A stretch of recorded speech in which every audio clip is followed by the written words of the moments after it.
Hey guys, it's Carver here. We're going to do a little review today on some Shift bindings. I've been on the net trying to find some information, and there's some pretty weak reviews out there. I don't know. Yeah. So anyway, I figure I'm going to put a review out. Let me know if it's of use or if it's just a waste of your time. So drinking coffee, waking up a little bit. But anyways, yeah, let's have a look. The Shift MNC bindings. I'll throw my camera on.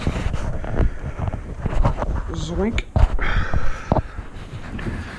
So here we got a pair of Salomons set up. Pretty good bindings, I must say. They ride really well. They're not this particular pair. My other pair is about 2 years old. We only ski tour up here basically, where we're living in the Northern Alps. So I ride them every time I'm out. I have no other options. I've got 2 pairs of skis with the same bindings.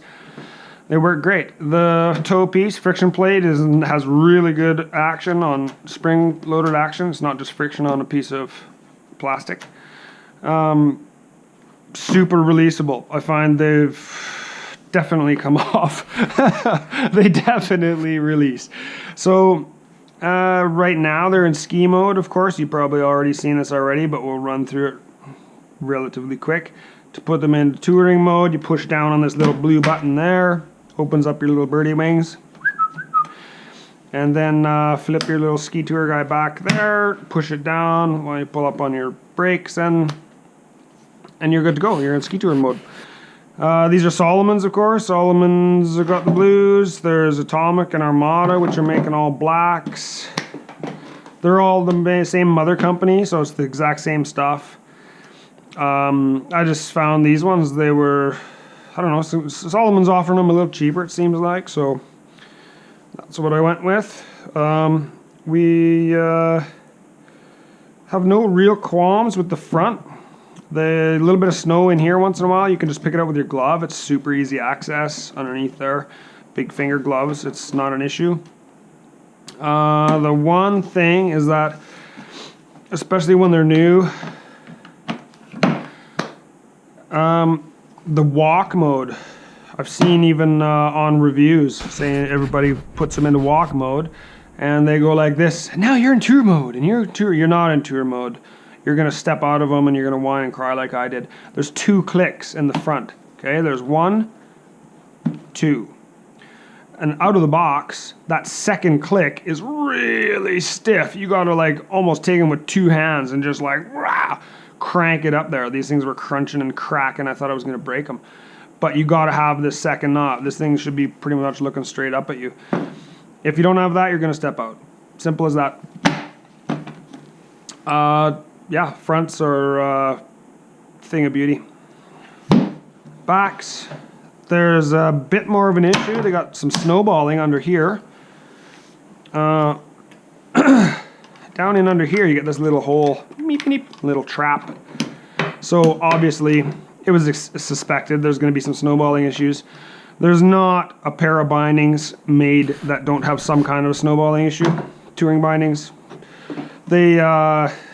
it's inevitable, so it's not really a big deal. Just keep an eye on it and take it out while it's loose, and don't try to stomp down on it, just crossing your fingers like, I hope this works this time, and then, because it won't. You'll have to take them out and you'll have to like dig it out. I've had, twice in 2 years, I've had to actually use my little knife, and that I carry anyway, and pick some stuff out of there just for that reason, that I stomped it down. So basically, they're telling you that you can just lock in.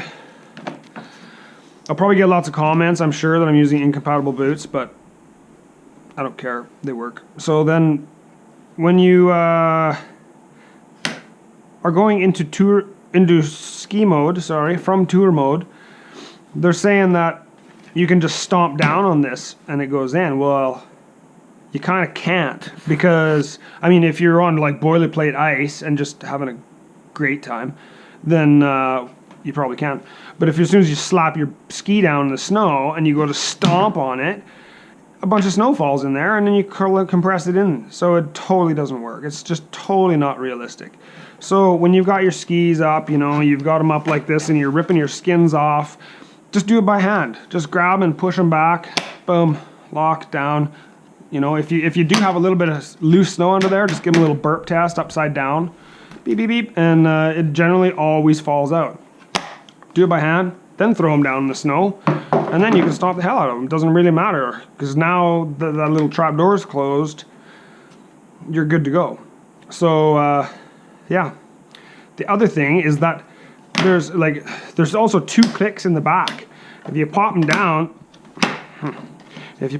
they can go like that, and they look like they're up, and they'll actually hold somewhat. But there's that extra little tiny click in there, and you won't get that with the snowball problem. So it's not an issue really. It's just something you have to be aware of, and whatever. Transition it with it out of the snow, no problem. Heel lifter, up down, nice big wings. Use the handle of your ski pole to flip that guy up and down. It's really good. My other pair of bindings, they're starting to wear out, the brakes. I've been taking the advice of just like pushing down on these to release them. Well, now when I'm walking up track, which is kind of expected also, after 2 years, they're starting to like pop down quite often, especially one of them. One side's worse than the other. You know, when you're in the corners or you're stomping on little trees or whatever, it's starting to be an issue, but it's not really an issue. You can whip this back length adjustment screw out, take it all the way forward, take your binding off, and at that point this brake system will basically fall off in your hands, and just change it after a couple of years. But I guess it's going to be a cost. You have to buy new brakes, but whatever, it's pretty inexpensive. You get all sizes of brakes. Make sure you order the right width for your skis. These things are kind of fat, but anyway. Yeah, and then when you're at the top, I'm hoping that by hooking these little ears and pulling this up rather than just jamming that down, these ones might last a little longer. And that's hard to do with a big fat pair of gloves on. So when I'm in transition, again, skis are up and out, I grab the my pole tip, and I hook it under these little ears here, and I pop it up. So it's not really a crisis. You just have to like manage it a little bit better and manage it properly, and you'll never have a problem, realistically. Let's see here. What else is there to... They're fully DIN compatible, of course, 1 to 13. I ride these at 10, and I'm skiing them fairly hard. I'm like 85 kilos, so whatever that is in pounds converted. And then, yeah, they're great. They hold, they come off. They are definitely pretty sweet bindings. 1.73 kilos per pair, which is pretty reasonable considering that you can actually have some confidence when you're skiing these things. You don't have to ride with your toes locked, you know, and kind of sketch your terrain like you would with pins. Yeah, that's about it. You might get a little bit of clicking action. Really, if you have really soft skis, once you put it into tour mode, I find that this little guy here, he was biting into the bottom of the boot quite bad. So when you flex the ski a lot, it would actually like load your binding, and then you pick your foot up and it goes click back. So every foot was like clickety click. But that's only on really soft skis if you're going to be mounting them on. So, but yeah, they're pretty good. Thumbs up. I could highly recommend them for anybody that isn't totally worried about the weight issue or speed. They're not speed transition bindings by any stretch of the imagination. If you're up there looking at lines and having a drink, coffee or beer or whatever, and hanging out and in a relaxed mode, they work just great. If you're going to be trying to keep up to your skimo buddies, then yeah, you're going to want a pair of tech pins. Okay, great. Well, let me know what you think. I think that's pretty much everything that has to do with bindings. I could definitely recommend them to anybody that wants to actually ski a little bit harder and just have confidence in really technical terrain. Let me know what you think. Have yourself a great day.